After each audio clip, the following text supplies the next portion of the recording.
जय हिंद दोस्तों। आज मैं आप लोगों को गुप्त साम्राज्य के बारे में बताऊंगा और गुप्त साम्राज्य से बहुत सारे क्वेश्चन आपके एग्जाम में आते रहते हैं। गुप्त साम्राज्य जो कि धीरे धीरे बहुत विकसित साम्राज्य था, देखते हैं इसकी उदय कब होती है। तो गुप्त वंश का उदय तीसरी शताब्दी के अंत में होती है। गुप्त वंश का उदय कब होती है? तो तीसरी शताब्दी के अंत में होती है। कहाँ होती है? कौशाम्बी नगर के निकट होता है। कहाँ होता है? कौशाम्बी नगर के निकट। क्वेश्चन आता है आपके एग्जाम में कि गुप्त साम्राज्य का उदय कब हुआ?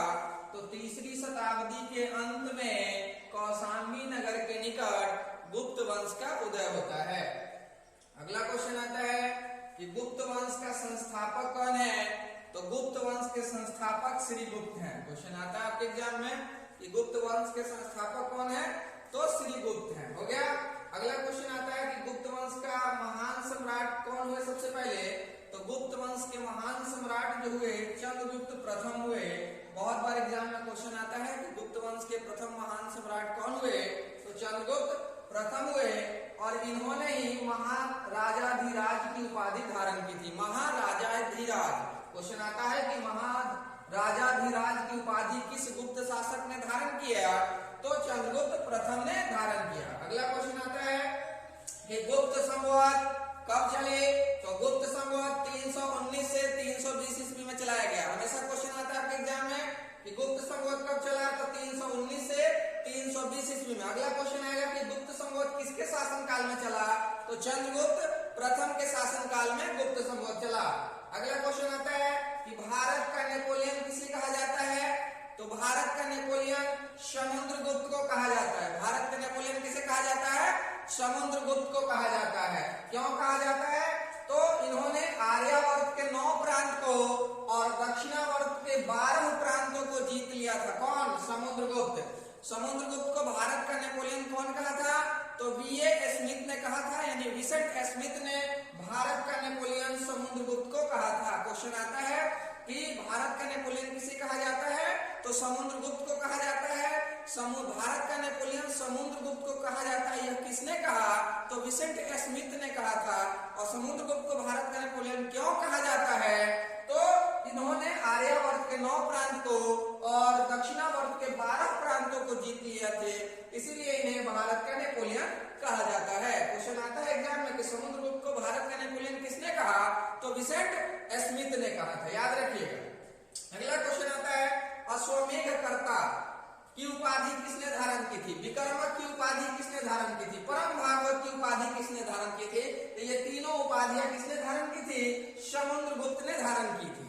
याद रखिएगा। हमेशा क्वेश्चन आता है कि अश्वमेधकर्ता की उपाधि किसने धारण की? तो समुद्रगुप्त ने। विक्रमक की उपाधि किसने धारण की? समुद्रगुप्त ने।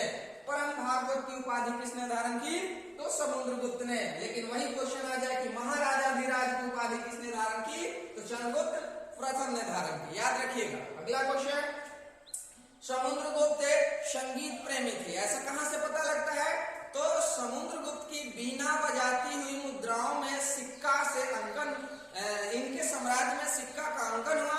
इससे मालूम चलता है कि समुद्रगुप्त क्या थे? संगीत प्रेमी थे।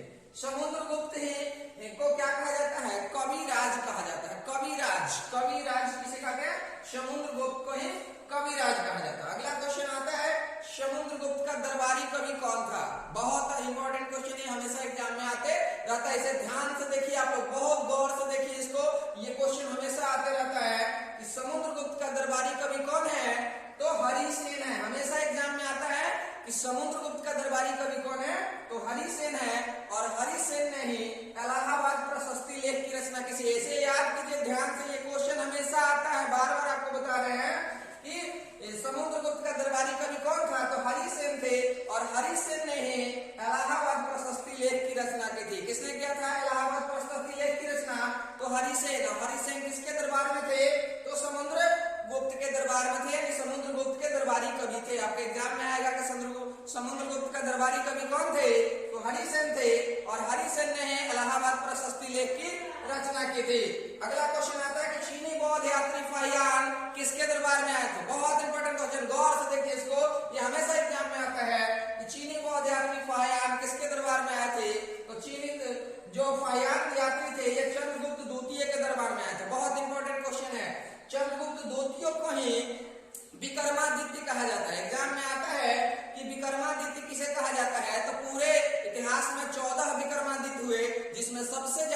विख्यात विक्रमादित्य चंद्रगुप्त द्वितीय को ही माना गया।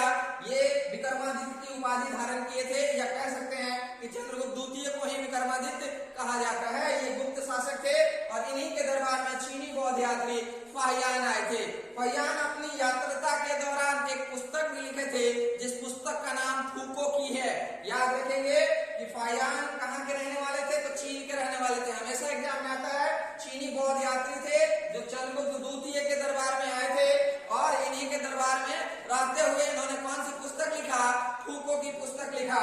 आगे क्वेश्चन आता है कि शकों पर विजय के उपलक्ष्य में, अगला क्वेश्चन आता है आपके एग्जाम में कि शकों के विजय के उपलक्ष्य में चांदी का सिक्का किसने चलवाया था। बहुत इंपॉर्टेंट क्वेश्चन है, बहुत इंपॉर्टेंट क्वेश्चन, इसको देखिए ध्यान से कि शकों पर विजय के उपलक्ष्य में चांदी का सिक्का किसने चलवाया था, तो चंद्रगुप्त द्वितीय ने चलवाया था। शकों पर विजय के उपलक्ष्य में किस गुप्त शासक ने चांदी का सिक्का चलवाया, तो चंद्रगुप्त द्वितीय ने चलवाया था। चंद्रगुप्त द्वितीय को ही विक्रमादित्य कहा जाता है।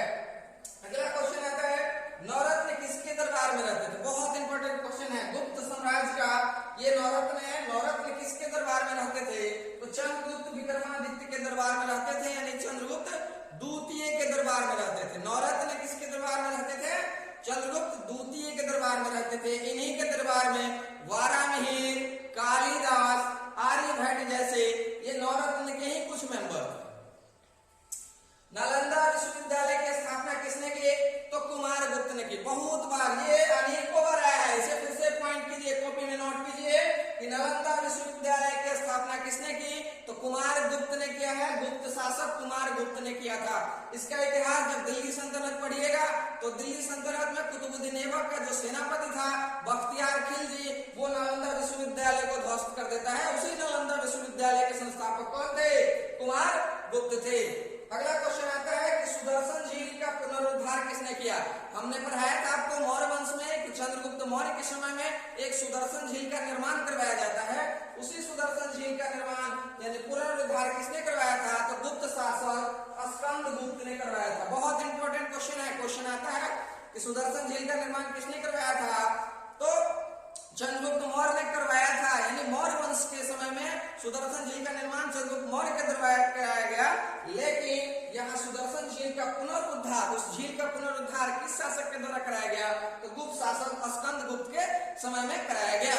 आपको एग्जाम में आता है हुनों का सर्वाधिक आक्रमण किसके शासनकाल में हुआ, तो स्कंदगुप्त के शासनकाल में हुआ। हुनों का सर्वाधिक आक्रमण स्कंदगुप्त के शासनकाल में। आगे देखते हैं गुप्त वंश का अंतिम शासक कौन था, तो विष्णुगुप्त था। गुप्त वंश का अंतिम शासक कौन था, विष्णुगुप्त था।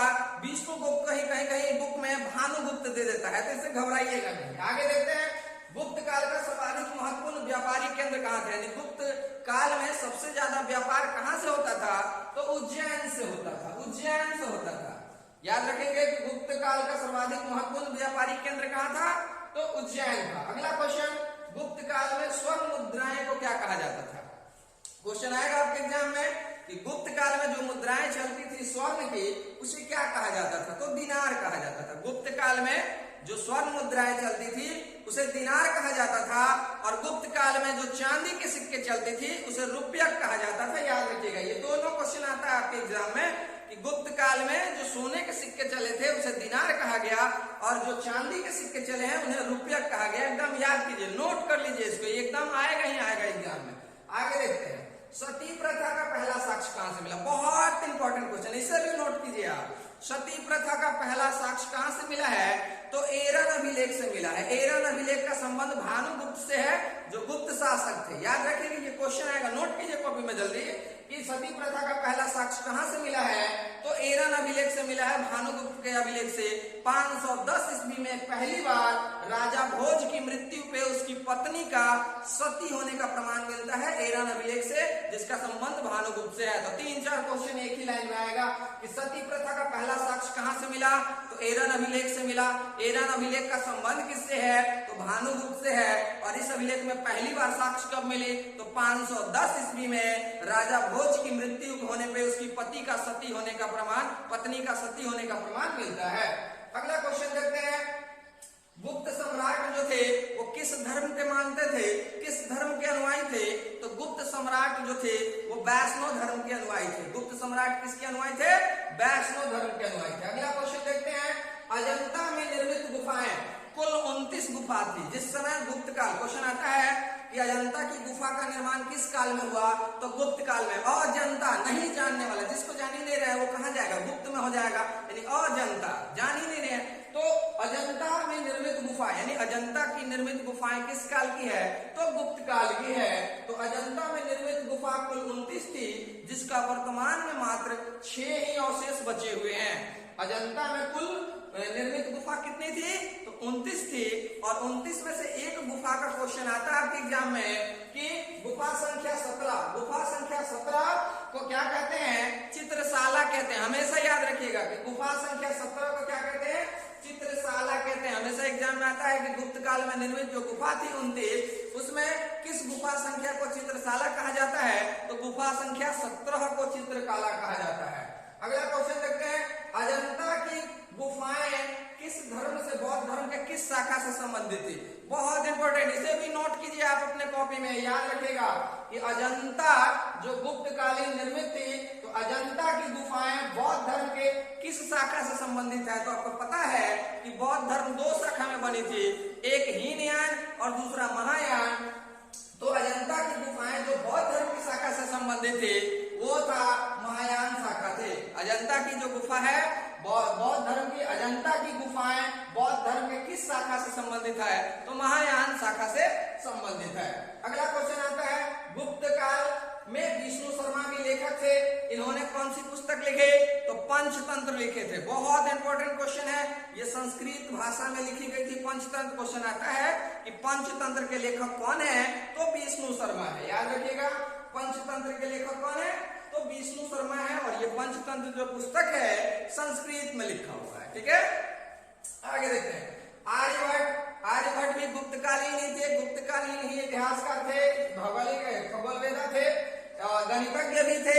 याद रखेंगे, तो आर्यभट्ट के द्वारा जो लिखी गई पुस्तक थी आर्यभट्टियम था और सूर्य सिद्धांत था। दोनों क्वेश्चन आता है कि आर्यभट्टियम पुस्तक के लेखक कौन है, तो आर्यभट्ट है, और सूर्य सिद्धांत के लेखक कौन है, तो आर्यभट्ट है। अगला क्वेश्चन देखते हैं, कालिदास के द्वारा कौन सी पुस्तक लिखी गई थी।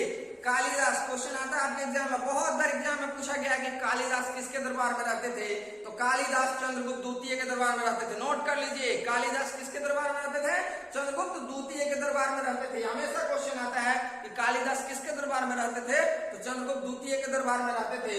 और कालिदास की पुस्तक कौन सी है, अभिज्ञान शकुंतलम। ऐसे तो बहुत सारे कालिदास की पुस्तक है, लेकिन इस साम्राज्य के अकॉर्डिंग कालिदास की जो पुस्तक थी अभिज्ञान शकुंतलम, ये बहुत इंपॉर्टेंट क्वेश्चन है। अभिज्ञान शकुंतलम में राजा दुष्यंत एवं शकुंतला की प्रेम कथा का वर्णन है।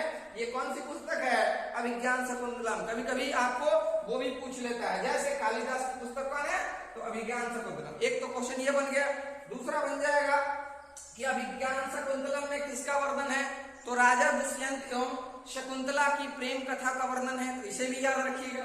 अगला क्वेश्चन, भारतीय इतिहास का स्वर्ण युग, भारतीय इतिहास का स्वर्ण युग किस काल को कहते हैं, तो गुप्त काल को कहते हैं। भारतीय इतिहास का स्वर्ण युग किस काल को कहते हैं, गुप्त काल को कहते हैं। अगला क्वेश्चन, बृहद संहिता, पंच सिद्धांत बृहज्कार और लघु जातक, ये तीनों पुस्तक वारामिहिर के द्वारा ही लिखी गई थी।